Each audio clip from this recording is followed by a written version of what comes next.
Hey everyone, and welcome to this explainer. Today, we're unpacking something truly harrowing, a devastating tragedy that completely shook the region along the Jaipur Ajmer Highway. But, as we dive into the data and the reports today, you're going to see that this wasn't just some freak out of the blue accident. No, this was a massive, compounding, systemic failure. We're going to deconstruct exactly how and why this all went down, looking way past the immediate explosion to understand the deep, bureaucratic, and infrastructural blind spots that basically paved the way for disaster. Okay, let's dive right in. Section 1. The Highway Inferno. 18 tons. Just let that number sink in for a second. When this collision happened on the highway, it wasn't just a heavy impact. According to Sushant Kumar, he's the deputy general manager over at Gale India Limited, the sheer force of the crash actually snapped off 5 separate nozzles on the LPG tanker involved. Because of that structural breach, approximately 18 tons of highly flammable gas leaked straight out onto the roadway. Just imagine that unimaginable volume of explosive gas suddenly pooling in a wide-open, public space. Now, what happened next was, frankly, catastrophic. Once that gas caught a spark, the entire area turned into a literal inferno, and it burned intensely for over 3 minutes, 3 minutes and 23 seconds to be exact. The flames shot up an unbelievable 200 feet into the air. The heat was so intense, and the fire reached so high that birds flying midair were actually burned. And tragically, this absolutely terrifying inferno claimed the lives of 14 people. The physical shockwave of this thing was just as terrifying as the fire itself. The blast was so incredibly loud and powerful it was heard up to 10 kilometers away. But it's the human toll that really hits you. Because the fire was so extreme, several of the victims were left completely unidentifiable at the scene. Authorities actually had to rely on DNA testing just to be able to bring some closure to their families. Among those tragically caught up in the blast was a retired IAS officer, Karni Singh Rathore. He was literally just driving home from his farmhouse when he was caught in the radius. Section 2. Rules versus reality. So you might be wondering, how does a major road become this dangerous?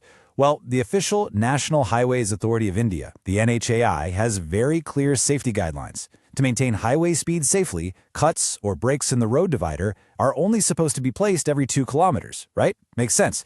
But the reality on the Jaipur Ajmer road? A totally different story.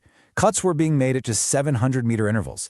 In fact, if you look at a 13-kilometer stretch of this high-speed road, there were 6 different intersections, U-turns, and crossroads. That completely throws basic highway planning out the window and creates these incredibly dangerous, congested zones of intersecting traffic. To really zoom in on this infrastructural mess, check out this specific spot, from the Thakaria turn-up to the toll plaza. It's a distance of only 700 meters, but there are 3 separate cuts. 3! Now combine that incredibly dense clustering of unsafe cuts with media reports saying traffic police were basically never seen patrolling the stretch, and honestly, you've got a total recipe for disaster. Section 3.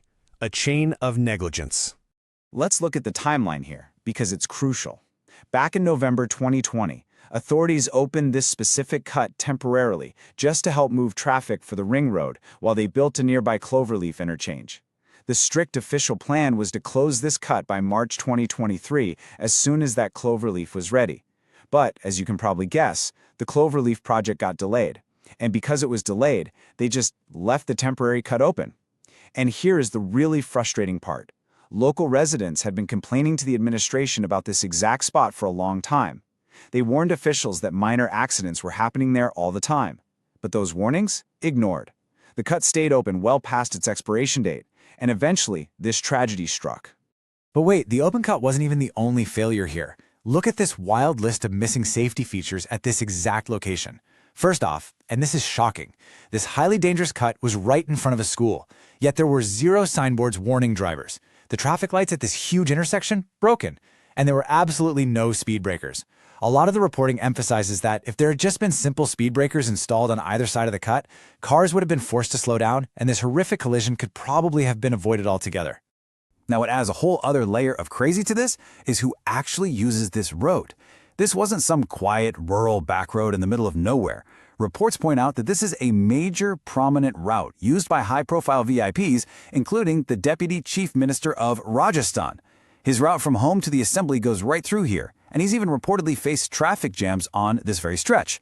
Now, I'm bringing this up not to point political fingers or strictly looking at the facts reported, but to highlight a massive systemic blind spot.